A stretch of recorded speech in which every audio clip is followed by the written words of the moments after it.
parle de la topologie, on voit le mode de branchement ou connexion des équipements dans un réseau en fait. Parce qu'en réseau, on parle de la typologie et de la topologie. Quand on parle de la typologie, on voit les types des réseaux. Et quand on parle de la topologie réseau, on voit la manière dont les équipements sont interconnectés afin de pouvoir échanger. Euh, Parlant de la topologie, il y en a plusieurs topologies réseau. Et, et là, on a commencé par une topologie point-to-point. Point-to-point, c'est une topologie dont un équipement A est connecté directement à un équipement B sans passer par un point intermédiaire. Souvent en télécommunication, les point-to-point sont tellement utilisés pour des liaisons. Genre, quand tu as une station, tu peux avoir un client, tu peux avoir ta station de base, ok, que tu connectes directement à ton client, ok, en utilisant des antennes par exemple nanostation, ok, des nanostations ou des fiber. Donc un point A est connecté directement au point B sans passer par un point intermédiaire, genre un point d'accès. Il n'y a pas de point d'accès, donc le point A est directement connecté au point B. C'est ce qui fait une topologie point-to-point. Cette topologie, ici, on a donné des exemples des ordinateurs. Bon, et ce que vous devez retenir est que avec des topologies, ça ne veut pas dire seulement que quand on te parle de mode de branchement des équipements, cela revient aux connexions des routeurs, des switches et que les ordinateurs. Non, ce sont des topologies. Il y en a plusieurs réseaux en fait. Ce sont des topologies qui sont utilisées dans le domaine informatique et télécommunications, mais ça ne se limite pas aux ordinateurs et switches. Parce que là, je venais de vous donner déjà un exemple. Là, j'ai parlé des ordi. Mais ici, je viens de parler des antennes qui sont connectées en point-to-point. Ok. Retenez aussi que, parlant du réseau, on a des terminaux. Ok. Ce sont des équipements qui sont utilisés en dernier dans le réseau. On a des équipements d'interconnexion, genre switch. Ok. On a des switches et des routeurs. Et des routeurs. Ok. Et des routeurs. Ok. Là, je souligne qu'on a parlé qu'il y a des switches niveau 2 et des switches niveau 3. Ok. Quand on parle du niveau 2, on est sur liaison. Et quand on parle du niveau 3, on est sur réseau. Et puis ensuite, niveau 3, c'est additionner un routeur plus un switch. Ok. Donc, parlant du réseau, on a des terminaux, on a des équipements d'interconnexion et aussi on a des supports de transmission. Supports de transmission, ce sont je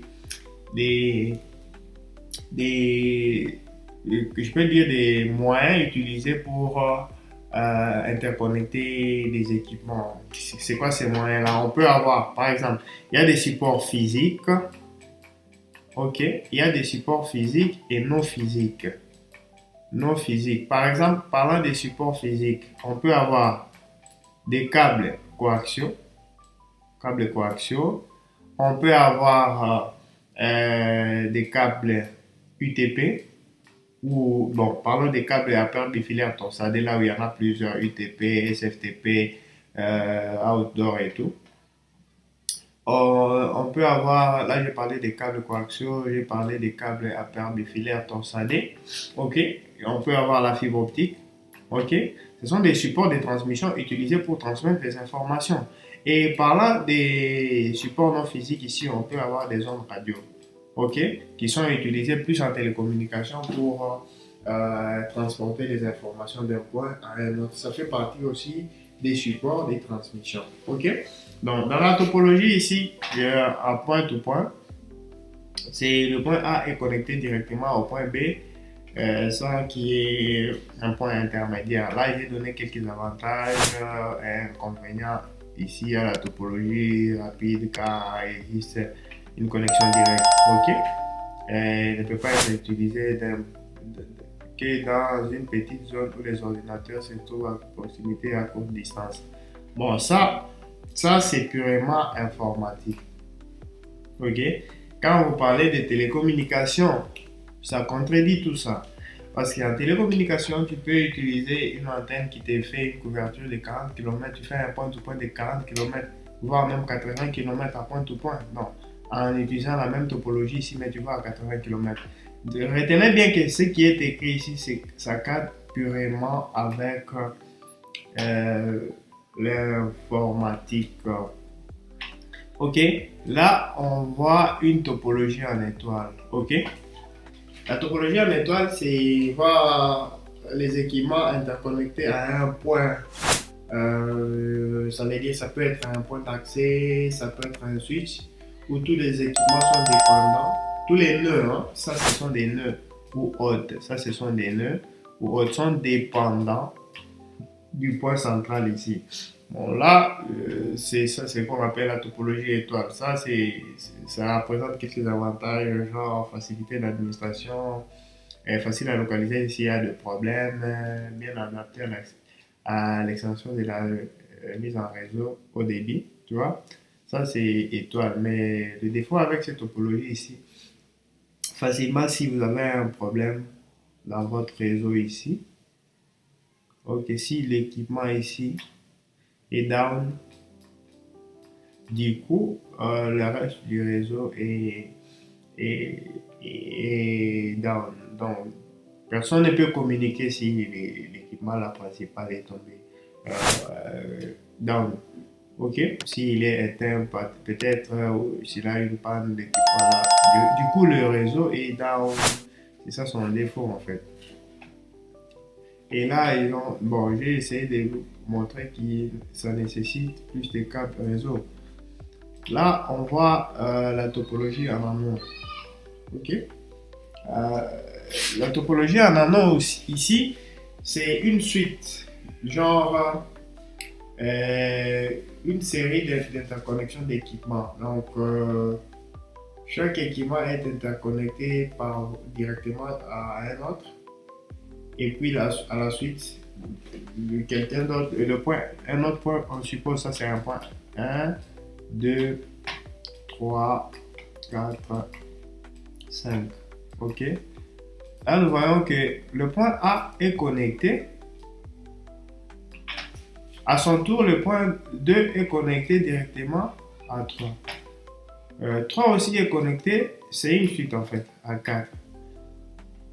Et 4 est connecté à 5. Et puis, au finish, 5 revient encore à 1. Ok. Bien sûr que c'est facile à dépanner, facile à installer, mais si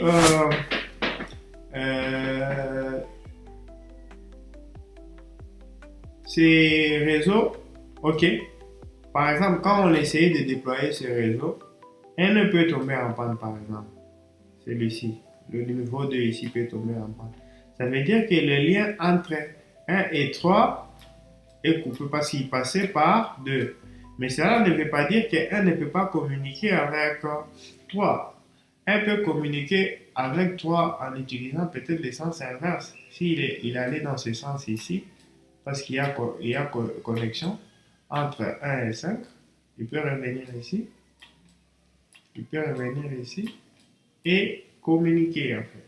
Ça, c'est une topologie étoile. Là, j'essaie d'aller vite fait. On a une autre topologie ici. Ça, c'est une topologie Maer ou une topologie mesh. Ça veut dire que chaque élément, je peux parler du point 1,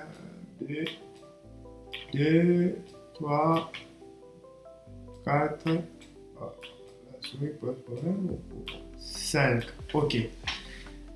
Donc, j'ai notre premier nœud, deuxième, troisième, quatrième, cinquième. Si vous vérifiez bien, tu vois, notre nœud le premier nœud ici a une connexion directe avec 5, a une connexion directe avec 2, a une connexion directe avec 3, a une connexion directe avec 4. Ça veut dire que chaque nœud est directement connecté à un autre nœud.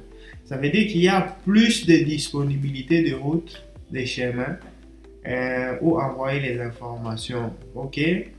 Mais des fois avec cette infrastructure, des fois avec cette architecture ici, ça demande assez de câblage en fait. Il y a plus de câbles parce que tu dois faire autant de câbles pour chaque nœud pour interconnecter avec chaque nœud disponible dans le réseau.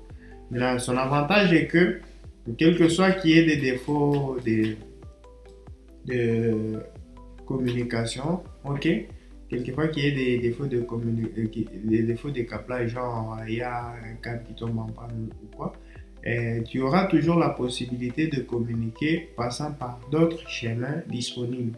Parce qu'il y en a assez de chemins. On s'imagine un ici. On s'imagine notre un ici.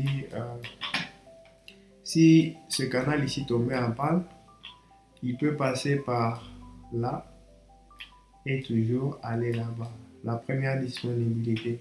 Il peut passer ici et aller par là. La deuxième disponibilité. Il peut passer par ici et aller par là. La troisième disponibilité. Il peut passer par là. Ici, ici, ici. Et toujours joindre le point 2. Donc il y a assez de disponibilité de route pour